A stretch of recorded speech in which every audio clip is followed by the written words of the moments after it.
Welcome to How to Split a Toaster, a divorce podcast about saving your relationships from True Story FM. Today, your toaster's ready to win your divorce.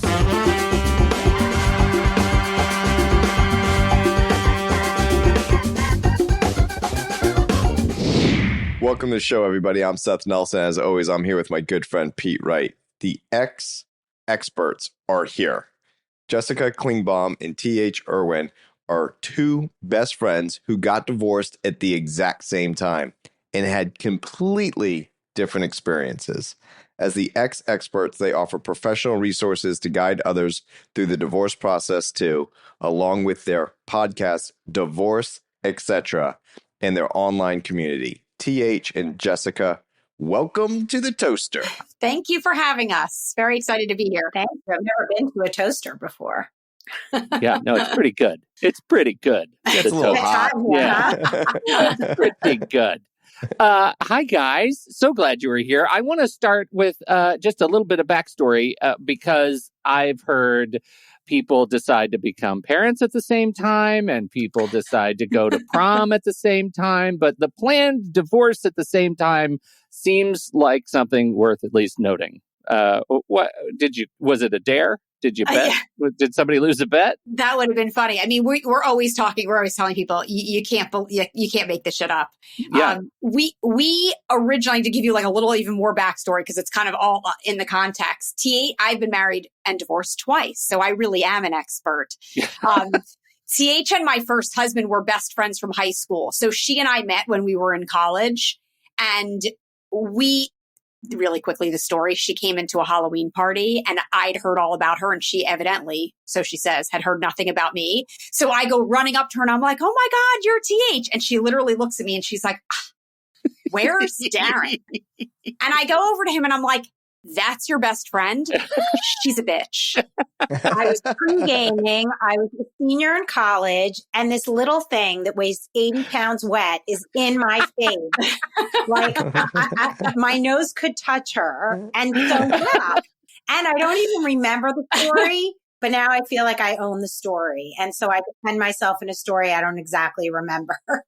This is great. I love that we're in the airing of grievances part of the show. So it was an auspicious start. But a couple years later, once everybody had graduated, we all lived in the city. T.H. was dating the guy that she was going to end up marrying. We all became best friends. T.H. and I became best friends. Our guys became best friends. We ended up getting engaged within a month of each other, married within a month of each other, and then 13 years, and then living life together, traveling as couples together.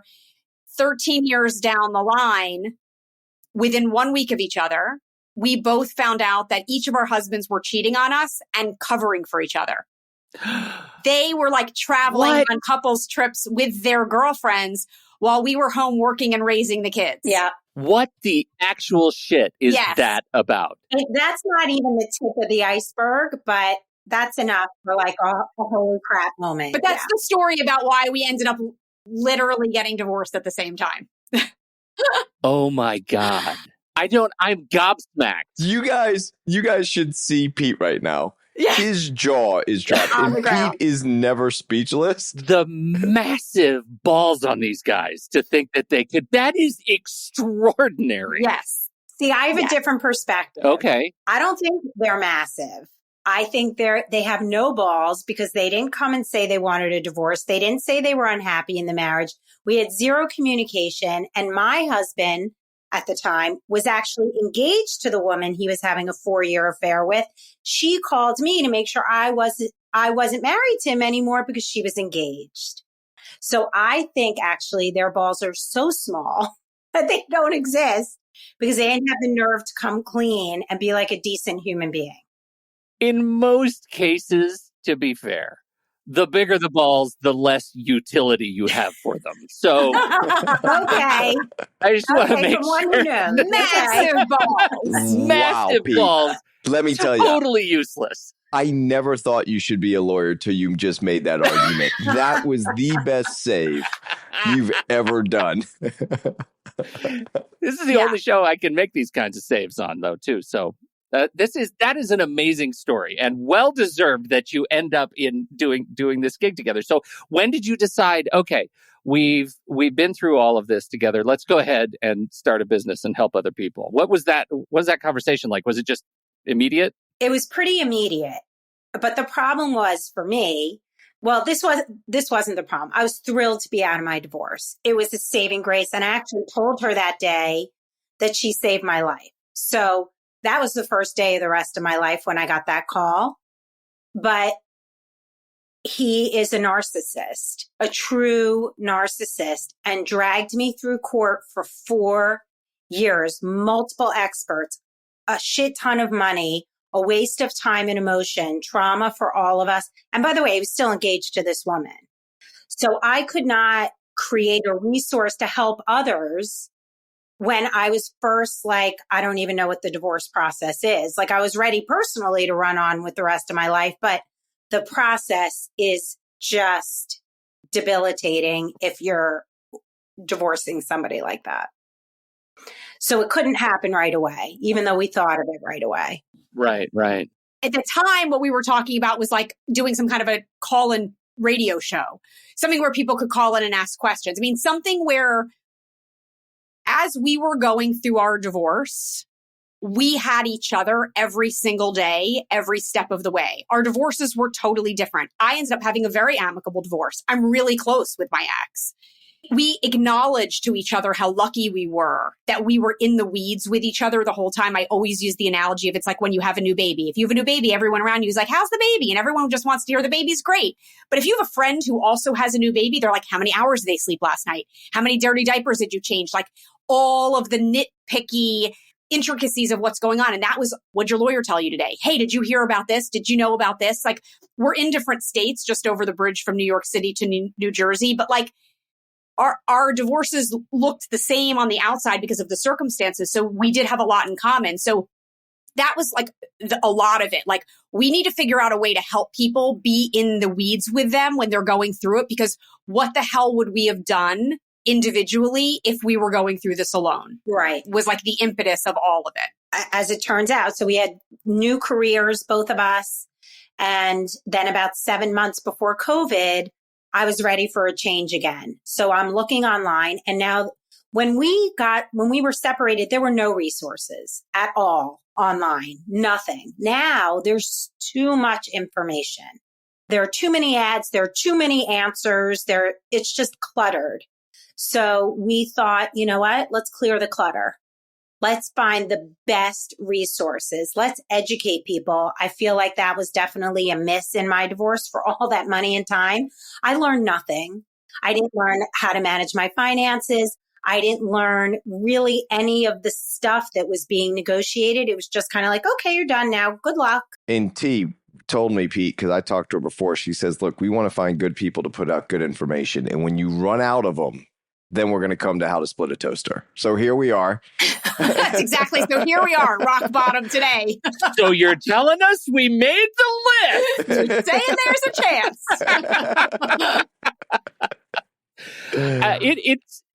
That is an extraordinary story, and I kind of want to see. Can we get the other the new? Did they get married?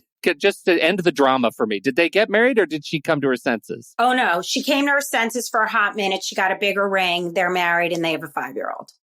Wow. Eyes wide open. Not my problem. Yeah, not your problem. Not your problem. I think this is. I think it's a story that.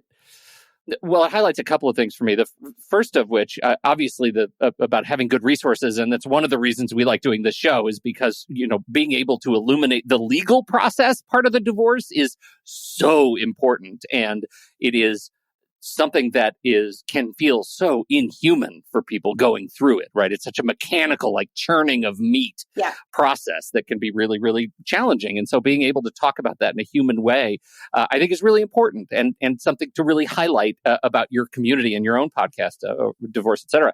I think the other piece is about the power of the social support. Yes. That there's so much shame that goes, that can peek through the divorce process, and the idea of, we always say shame hates the sun, right? Like when you have someone to share these feelings of like desolation that you have going through this process, it evaporates a little bit. Yeah, I mean, we talk a lot about the stigma around divorce in general, whether it's cultural in America, whether it's for religious reasons, whatever it is, there is still so much stigma and shame around it.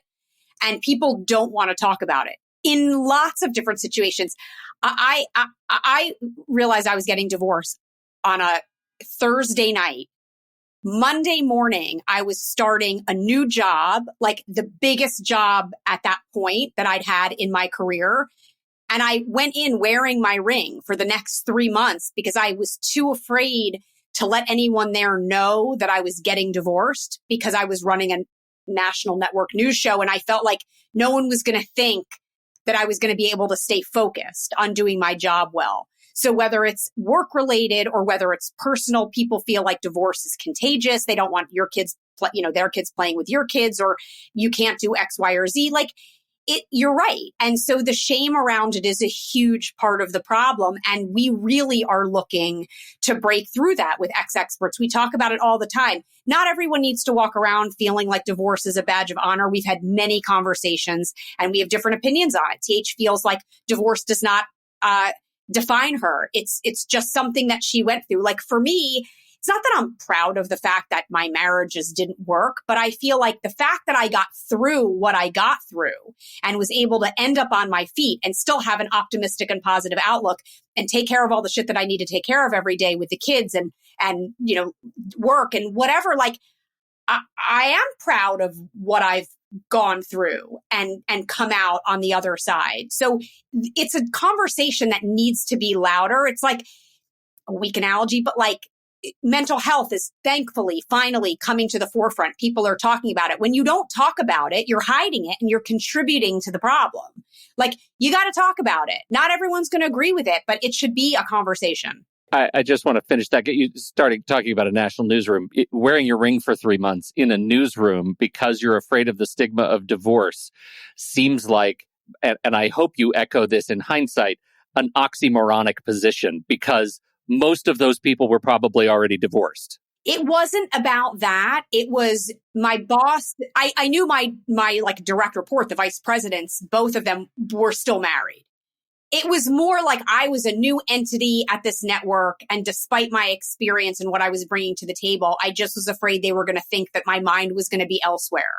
And so, yes, probably 1 million people around in the newsroom were divorced, but they weren't necessarily starting their divorce the day they were starting their new job. So, and it doesn't stop them from judging you anyway. Of course not. So the big question for me is what happens at the end of 3 months that it causes you to be able to say, okay, I'm going to own this part of my identity today. I think it was just like a gradual progression. So like I wore my ring most of the time and like maybe one day a week or two, like it started coming. Then I wouldn't wear my engagement ring. I was just wearing the wedding band. And, so it was kind of like I was phasing it out, hoping and that every Thursday she was going out on dates and it was on her calendar. No one would notice. Right, exactly. Yeah. So I feel like by the time that job itself, by the time I was in it for enough months where I felt confident with the show, confident with the ratings, confident that I was doing a good job and that they were pleased with my performance is probably when I started, dripping on them like, yeah, here they're, going through some stuff at home. But I don't think I ever said it happened like 2 days before I started here. It was more like I felt like I needed to prove myself first and have them be like, oh, she's already been going through all this. It's all going to be fine. But that was also probably also a little bit proving it to yourself and also a little bit adjusting to the fact that, holy shit, I just asked for a divorce. I had the worst weekend ever. And now I'm just going to I'm not ready to take it all on. I think I was very appreciative of the fact that I had something that was so all consuming. Right. To keep you out. That I couldn't focus on anything else while I was at work. Like I had a show to put on every day. Every day. I couldn't. Right. Yeah. There was no room for anything else. That for me was really good. Well, I was about to talk about that because people going through a divorce, I find either do one of two ways. It just consumes their every waking moment and their job performance plummets. And which is the last thing you want to have happen during a divorce. Or they get very hyper focused and compartmentalized. I love those clients. Yeah. Because I'm like, I'm going to send you homework, get to it when you get to it. Don't think about this. And they'll want to call me. Some clients want to call all day long, all day long, all day long, or every single day. There is not necessarily legal work to be done on a case every single day. And if there is, there's a problem. So, for example, you get a new case in, you meet, you talk about it. Maybe you get them in the week later to work on a parenting plan, but then you file for divorce and then you send out the discovery. I'm waiting 30 days now for the paperwork to come back. Now, our client might have given us some stuff and we might be processing it, but I just sent out a request for production, all these documents, interrogatories, which are sworn answers. I'm asking questions. They have to swear their answers and give them back. Well, they're allowed 30 days. So nothing's going to happen in that time frame if we need that information. Now, if we don't need the information, we might request it in case we need it later, but let's try to get the case settled if you have enough information. So if you're talking to your lawyer every day, every couple days, that means there's a problem. There's a lot of parenting problems. There's people are being nasty to each other. There's violence. Yeah, because there's 30 days where you as a client have very little chill in most cases, right? Like I have to imagine that is an incredibly stressful time. And as the attorney, you've got 30 days to wait. So let's move on to another case. But, that also brings up a good point, which is a lot of kind of the reasoning on the mission behind exExperts in regards to education. Like, people who aren't lawyers don't know what that process is. And so we talk a lot about how to know when you're choosing the right lawyer and how to choose the right lawyer for you, because if you're explaining all of that to the clients, I mean, look, there are going to be some people who are agitated and like anxious all the time and calling every day, like Seth is saying, but like a lot of it sometimes for people that I speak to is that they don't understand. They don't know what's going on. They don't know what their lawyer is doing. They don't know what they're waiting for. It hasn't been explained to them properly. And like that lack of understanding and education is also a big problem when it comes to divorce. And there's the human nature when you don't know and you don't understand, you assume the worst. Of course. Absolutely. We preach all about the fact that your lawyer is not your therapist. And by the way, I did have an excellent therapist, but I just felt at the very beginning, I felt like my lawyer needs to know this.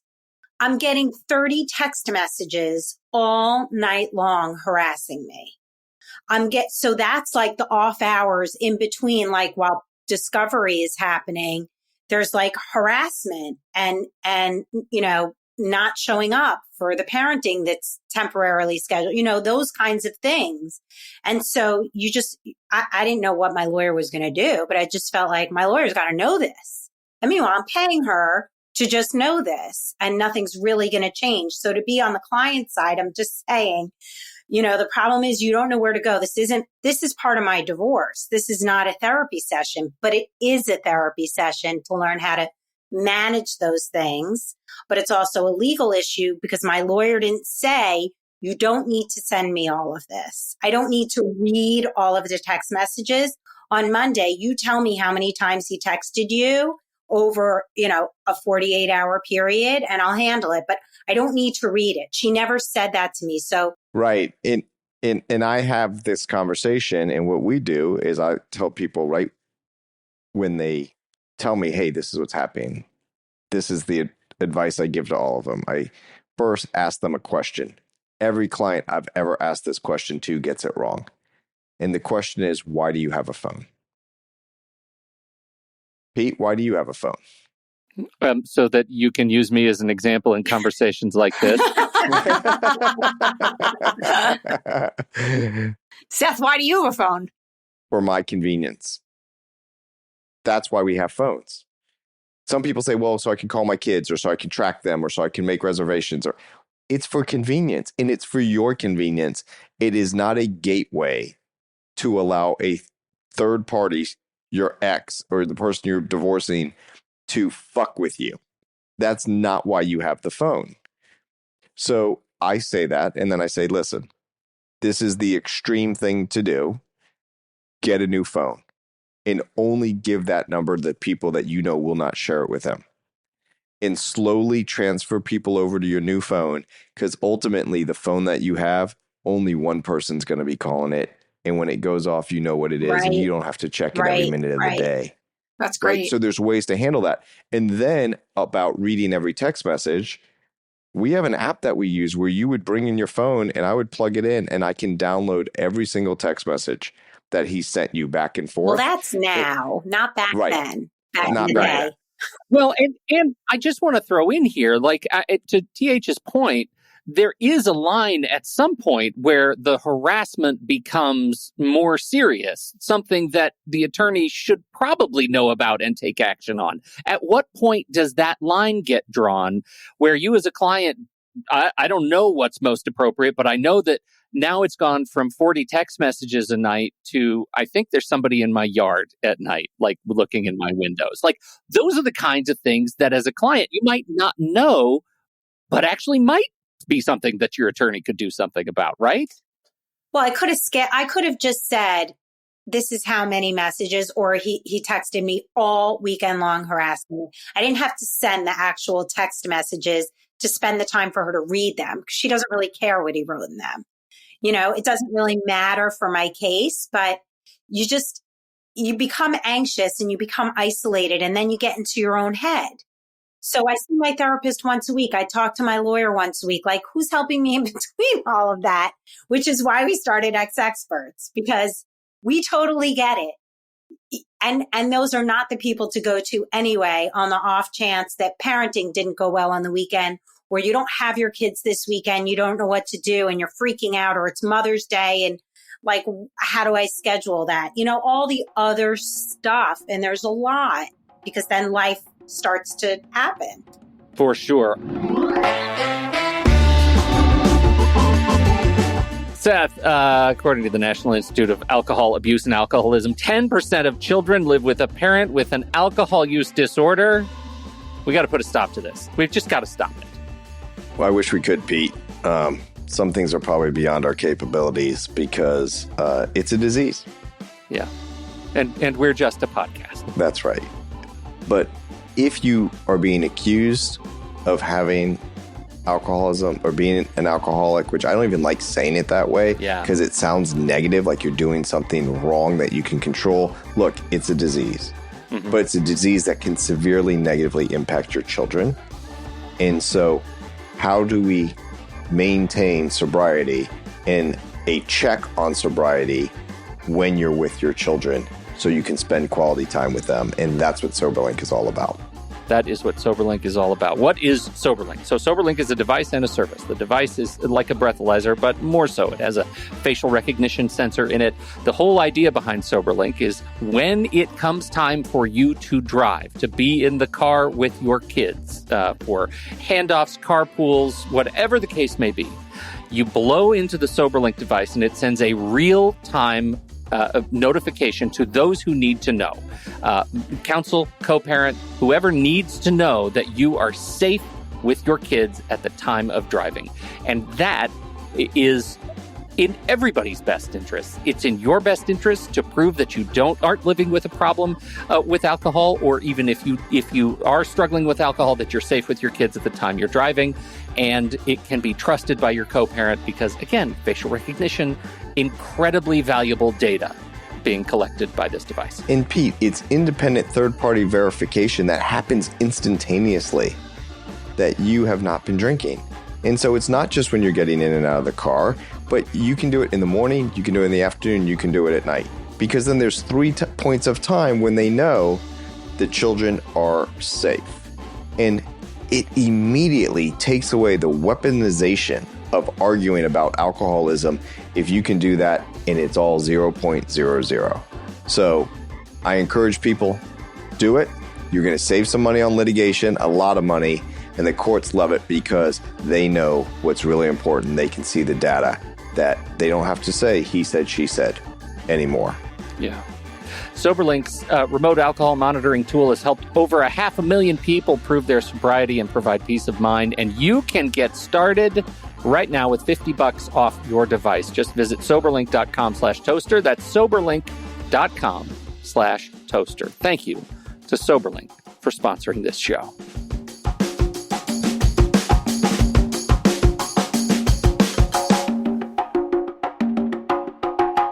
I want to talk a little bit about the event that you have coming up, because it looks like a fantastic event. And in fact, your partner in that event, Tracy Conan, was just like, listeners of this show. Well, you just heard Tracy on this show. Yep. You just here feels like yesterday. The Win Your Divorce Summit is coming up. Are you going to actually? Is that the guarantee? You go to the summit, you're going to win your divorce? It's a guarantee that you'll win if you understand what it means to win your divorce. And we do talk about, that does not mean, raking someone over the coals or taking someone for all they're worth. That's not what we consider a win. I mean, I think, what's the expression they say? Like, a good compromise means that both parties walk away a little disappointed. Yeah, right. To win your divorce, we think that it's really more of like a family focused, kind of kid centric result where you're putting the things that matter most at the forefront. Love your kids more than you hate your ex. And we talk about different strategies.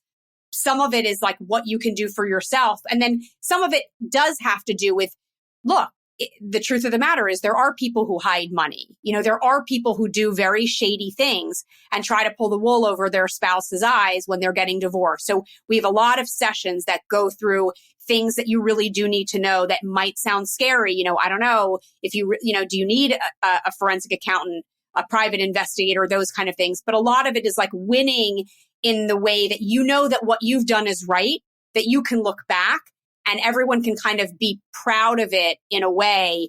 No one, treated the other one really unfairly or did anything dirty. That's for us generally the idea of winning your divorce. Let's talk about that a little bit more, because it is a common thing that lawyers will say is no one wins here. And the judge will say no one wins here. And I talk a lot with my clients about exactly what you're saying. Is we need to get away from percentages of how often we see our kids. You've never thought of a percentage before until you're forced to go through this divorce process. You've never really thought about how much money can I receive from my spouse's paycheck, right? We're married. The money goes in. Maybe I'm a bit of a spender, he's a bit of a saver, or vice versa. Maybe I don't really know all the stuff where the money is. I just trust him. I run the credit card, it gets paid, right? Oh, taxes came through. Sure, I'll sign off on them. Because we're busy living our lives. So when I'm working with clients, one of the first thing I ask in every single potential client meeting I have is, what is your goal for this conversation? And they'll say, I want to get divorced. I want to keep the house. I say, no. I can't get you to divorce today. I can't keep your house today. When you leave here and you call someone who's your support system, I would like you to say, that was a good conversation. I didn't like everything Seth said because Florida law sucks. But at least I know that I'm hearing what I need to hear, not what I just want to hear. And we try to do that with all the conversations, because what happens a lot with clients, to T's point, they just want to tell the lawyer. And they start telling me this really long story. I'm trying to do an analysis to figure out what is relevant in that story and what is not. And there's a lot of very minute, detailed type of facts that are flying my way. And I don't know what the question is. So I always ask them, start with your question and then tell me the story. And then I can focus with you on what it means to win. And winning partially is how you decide to go through this process, not just reacting to what the other person does. We have to respond. And the difference in my mind is a reaction has no thought, response does. Take it in, breathe, put down the phone, go enjoy dinner, spend time with your kids. When people call me and their kids are in the car, my first thing I say is, call me when the kids are not with you. You're never getting this time back. Go spend quality time with your children. I will talk to you at 9 o'clock when you put them to bed at 8:30. That's fine. But spend the time. Win the day. Every single moment you have with your kids that day, you win because you're with them. Yeah. Being present during turmoil and trauma is hard. also people like hold too tight to their kids. You know, they hold on too tight. It's just finding the balance. It takes a little bit, it takes a minute to get into a groove, to like absorb what's happening, have an action plan, be comfortable with a legal team, there's just a lot. So I so appreciate what you said, Seth. And I so wish you were my lawyer, but, well, next time. Yeah, they're brilliant. I promise you that. But, you know, I've learned so much because of the poor behavior of my lawyer. And so people are like, well, you got a good settlement. I'm like, you don't even know how much money and heartache I had to spend to get a good settlement. Like, what does that even mean? So when we talk about winning your divorce, it's also, what do I need for me? What does the best outcome for me and my kids look like? And Jessica and I do private sessions with people, and we really start with, where do you see yourself in 5 years? Are you still living in Jersey? Are you living in Florida? Okay. Are you working or are you not working? Let's start working back. Let's start going backwards on what this picture looks like. Your kids are already in college. So you don't need a huge house anymore. You know, what things do you love to do? I love to go fishing. Okay. Do you want to live in a place like that? So those are the things that make it a win. If you can create your outcome or kind of foresee a picture that's realistic for yourself and your kids, and then work backwards. So that's really a big lesson we've learned from many of our experts through our podcast, Divorce, etc. And that really leads to the win. How can I be comfortable, have a roof over my head, put my head on the pillow every night and be able to have a good night's sleep? That's a win. That's a huge win. Along with that, of trying to look forward, is financial. Because what I say all the time, and Pete, we've talked about it when we've had the financial experts on the case, I can tell you with pretty clear confidence that your case is going to settle within this fairly narrow range. And this is what I can quote unquote get you, whether that's assets, him paying debts, whether it's alimony or child support, whatever the financial issue we're talking about. I can tell you in a narrow range what the law should do. One, I can never tell you that the judge will do it. They get it wrong all the time. But I can never tell you what that money will do for you. And that's where you're talking about, like, where are you going to be in 5 years? So I do talk to clients about, okay, do we want to keep the house so the kids stay in the school district? Right. Depends on where you are. Yeah. Right. Or does it not matter because they're in private school so you can live anywhere and we can have a bigger range on where to go and what to do? And sometimes when you don't look at a case as just who gets what, as opposed to why is one person keeping this asset? What is the underlying proposition that's driving that person to say, I want the house, I want the house, I want the house? Well, I want the house because I want the kids to stay in it for just 3 more years till they graduate. Well, that's a different conversation. Absolutely. So the win is to be good with yourself, to be comfortable with yourself. You're going to make compromises. There are sacrifices, but the most important things, you know, you have to be realistic about it. It's not because you got this painting and meanwhile I was stuck with a couch that I had to have someone haul off for me. I mean, just like it just becomes silly. So don't let it be silly. Like really focus on the most important things in your life, your family, your health, yourself, where you live, what you want to do. Right. But T, you just touched upon things that people don't talk about enough. And what you're touching upon is we can go argue over this stuff, but you only have so much bandwidth. Jessica had a job to do. She wants to get through this divorce as quickly as possible so she can go focus on her life. Right? Now, what is that mental health good for? What are you willing to give up financially? Or what are you willing to give up so you can be done? That's such a, like, to me, that's literally the $1 million question. And I talk about that a lot because I definitely left a lot on the table in both divorces. For me, my emotional well-being and being able to continue friendships with my exes outweighed how much I could have gotten out of this or this in the divorce. And you have to decide, how much is the money actually worth? That's right. Because when you amortize it over however many years you have left to live, like, is that really going to make a big difference in your life? But people are so caught up in like the resentment and the anger and the vindictiveness while they're in the process of it, that they really do lose sight of the bigger picture. And that's such an important thing. Because the money is how we keep score, though, right? Yeah.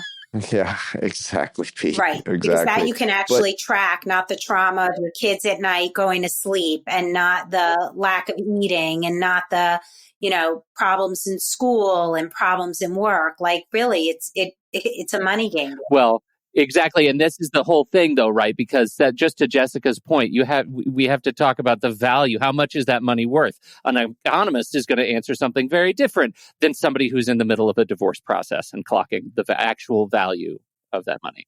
There's another problem here that I speak a lot about to my clients. They call me and they're like, I'm done. I want a divorce. I've been dealing with this for X number of years. I'm done. And I said, that's great. You're telling me you're done with the emotional divorce. The legal process, the legal divorce, is just starting. Yeah. And that takes anywhere from 6 to 18 months and could be longer. And they said, oh my God, it's going to take that long. And I said, no, I can get your case done in 5 minutes. And they get very excited. And they go, how do you do that? And I say, it's easy. Accept their offer. Right. They're like, oh, I can't do that. Well, there's the rub. Right. You can always end it by accepting the offer. Right. And that is a choice that you have. And literally, I have gone to cases where I just couldn't get an offer out of them because they're not required to give you one. But when you tee it up for trial and the judge says, we're having a pretrial conference, in 5 days before that pretrial conference, you have to submit what your parenting plan you want the court to rule on. You have to submit your equitable distribution sheet. You have to submit your alimony calculations. You have to submit your child support calculations. You have to submit how much you're asking for fees. And then we get that, and you walk into court, and the judge goes, Mr. Nelson, do we need 3 days to try this case? No, Your Honor. I think we need about 20 minutes because we're left with one issue. And they look at me like, what are you talking about? And I say, Judge, we accept everything on their sheet except for X. Right. And you want to take some wind out of people's sails. When they don't get to court and they don't get to have a third party judge tell them that they're right. Yes. Yeah. They lose. You just won. Except they've spent so much time and energy and money getting to court. That in and of itself, it's like that, Seth, what you said is we've heard so many lawyers say that I can predict within an inch of where your case is going to come down and how the money is going to be divided and what the custody is going to look like. And the idea that then people will still continue to fight for 2 years and end up within the inch of what you said in the beginning. It's like they just lose sight of it. Because it's the emotions that screw it all up. Yeah. My human emotion demands to be heard. Yeah. Yes. People want to be heard. Jessica, to your point that in T, where people spend all this money, right? And that's a fallacy in negotiations. And I call it the buying a car issue.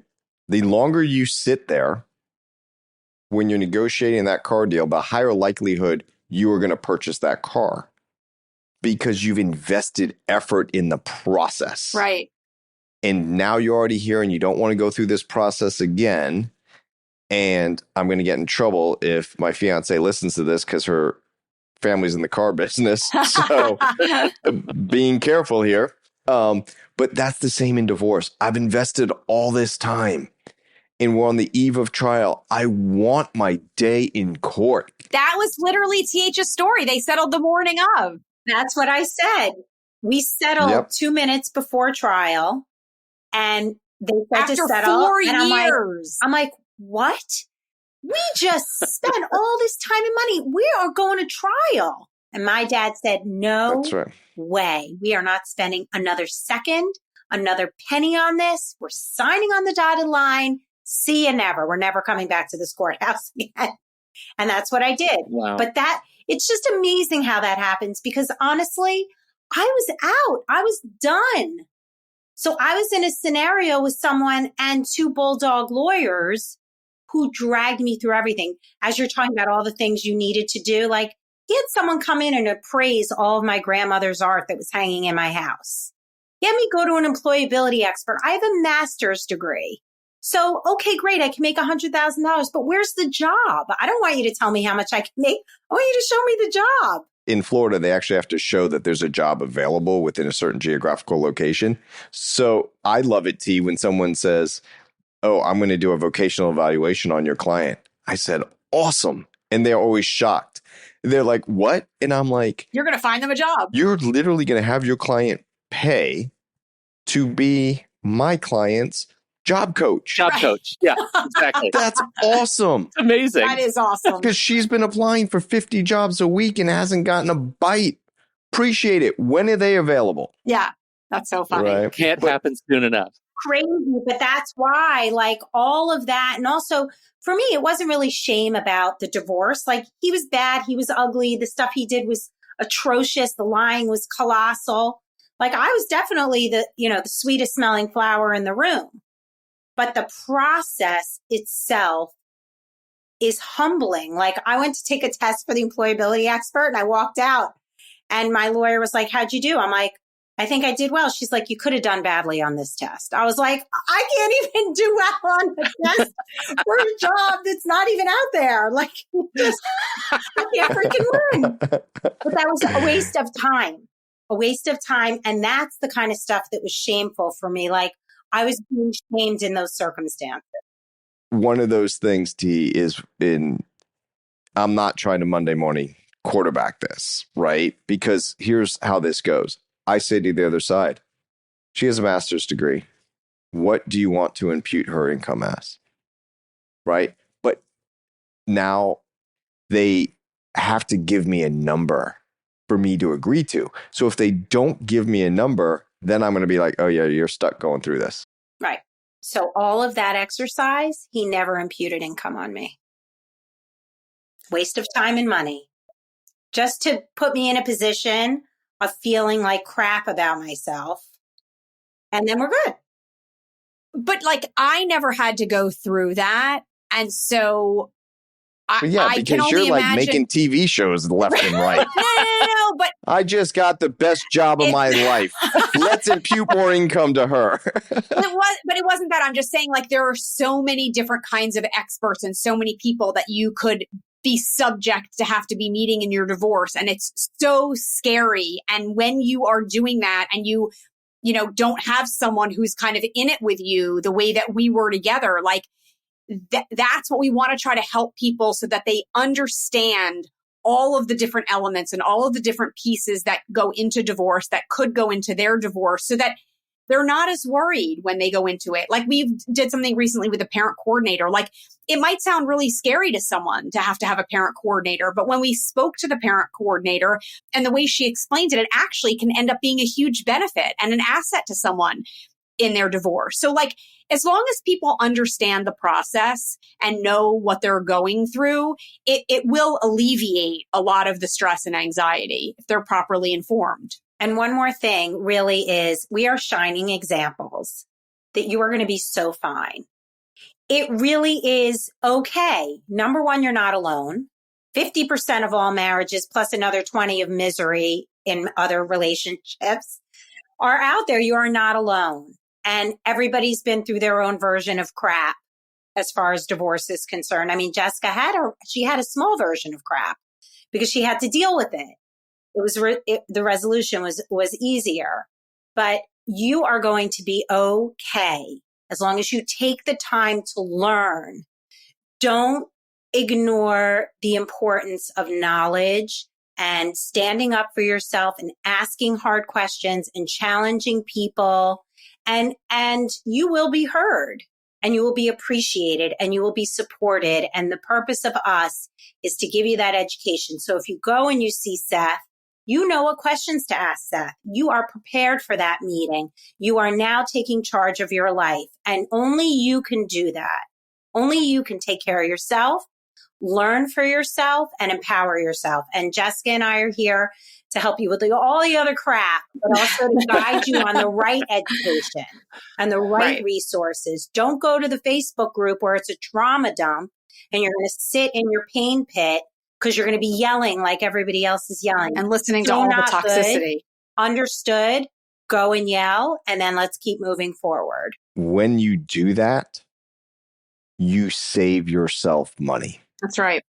You save yourself money. You will be paying for your children's college education and not my son's college education. Right. Because you're doing that hard work at a lower rate when you're going to find real world experience and true knowledge on the process and demystifying the process. So when you go talk to your lawyer, you'll be organized. Pete, we've done shows like this. What do you need to do when you first interview a lawyer? If you're doing all the talking, it's a problem. Yeah. Right. Then it's you're subverting your own therapy. That's at a very expensive rate. All the listeners need to save some money and get on your summit coming up. Yeah. Summit is coming up. Tell us a little bit more about the summit. It's coming up May 10th and 11th. What can people expect? So it's May 10th and 11th. It kicks off on both days at noon Eastern time. It starts and ends each day with a live session. Some of the live sessions are divorcing a difficult person or narcissist, what you can control in your divorce, hidden money, and co-parenting and family matters. So those are what the 4 live sessions are about. We have amazing experts participating in each of those live sessions. And then between each of them, we have pre-recorded sessions that you should take out your notebook and a pencil for, because it talks about forensics. It talks about, your own therapy. It talks about how you can live your life. It talks about parenting plans, child support, spousal support, the purpose of it, what the experts are, the types of divorce that you can engage in. When Jessica and I got divorced from our husbands, you got a divorce. We didn't get like a whole menu to choose from. Well, you guys have a whole menu of options here and how to pick the right lawyer, all of the things. It's called a la carte divorce. It's one of my favorite games to play. So we educate you on everything you need. This is for people who are thinking about it and who are in the thick of divorce. And if it's not you directly listening to this podcast, I have a feeling you know somebody who could use this summit. So that's what it's all about. It's all online. It's virtual. Your identity and privacy will be respected and maintained. So you can engage and contribute in a way that works for you. We will put the links on in the show notes. So just swipe up in your podcast app and you'll see it down there in the show notes. Just scroll down, you'll find it.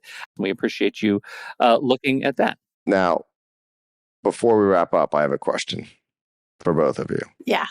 Do you have any interest in getting remarried? I do. Jessica didn't hesitate at all. I didn't. I kind of was a little soured on it after my second divorce, but I feel like over the past year, I've definitely opened up to it, and not because there's a specific person that I'm like, looking to marry, but I believe in marriage, and that's what I want in terms of a long-term relationship. So this is not to dismiss what Jessica says, because she's like the eternal optimist and it's awesome and all of those things. She's always liked a married life. For me now, because of the type of marriage I had been in, I am in the most amazing relationship ever. If I were to get married, it would only be to him. We have a home together. Our families are together. We're all connected on all of that. So for me, it's less about marriage per se and a marriage contract. I have what it takes to have the greatest relationship for the rest of my life. And if there's a certificate that goes with it, great. If there isn't, great. It doesn't really matter, because I have the foundation now because of where I am, how I've grown, and he and I are in the same place. And so that's my answer. Both of those are absolutely lovely answers, especially because Seth is on the verge of getting married again. So I think he's fishing. I think he's fishing for people to just support his decision. No, but here's the interesting part. I was in Jessica's camp. Absolutely, yes. My fiance was in TH's camp. for a really long time. Really long time. No, she had no desire to get married again. She was like, I'm in a committed relationship. Things are great. Why do we need a piece of paper? Why do we need this? Why do we need that? And she went to therapy on that. I went to therapy on that. And literally, when the question became, Seth, well, why do you want to get married again? I'm like, it's in my DNA. I can't even explain it. And I did a lot of therapy on that. So then ultimately, we split up. Now, part of the reason we split up was because I wanted to get married and she did not. If she was on the show, she would tell you a different story about that. And I would concede that her story is correct because it's just smarter to do that. That's right. Right. But part of the deal is when we started talking again, I said, I can't even do this again. I love you too much. It was too painful breaking up unless I know we're going to get married. And unless we can like say, this is when we're getting married. And we worked it out. And so, yes, I am getting. When are you getting married? July 4th. Oh my God, so soon. Okay. Well, congratulations. It's been like 13 years and then we've been engaged for a year and a half. No one has said so soon. So soon. Okay. Yeah, that's right. Okay. Well, soon from now. It happens very slowly and then very, very quickly. That's great. I love hearing that. Oh, yeah. But I really love both those answers because they're both correct. They're just different. Not right or wrong, I should say. So. Yeah. And that's also for us. I mean, we are the bestest of friends. The fact that we opened a business together, we've been through all this shit together, whatever. We have different perspectives on things. So it's when you listen to us on our podcast or you do sessions with us or whatever it is, and every week we have a newsletter that goes out with a note 1 week from Jessica, 1 week from me, you're going to resonate with one of us or both of us. So we have very different perspectives on things. So I think people appreciate that. Yeah. Well, it's wonderful to have you both here. Find the links in the show notes, exexperts.com. The podcast is Divorce, Etc., where finer podcasts are served. Definitely go listen to it. It's great. You guys are wonderful. Thank you for hanging out with us today. Thanks so much for having us. It's been really fun. Thank you so much. This was a great end of my day. Oh, good. That's a perfect. I think I'm going to end my day too. Even though right? I've got hours left in my day, but I can start drinking anytime. Whatever works. It's fine. It's 5 o'clock somewhere. Let's go. Well, we sure appreciate all of you for downloading and listening to this show. We appreciate your time and your attention. On behalf of Jessica and T.H., and don't forget Seth Nelson, America's favorite divorce attorney, I'm Pete Wright. We'll catch you right here next time on How to Split a Toaster, a divorce podcast about saving your relationships.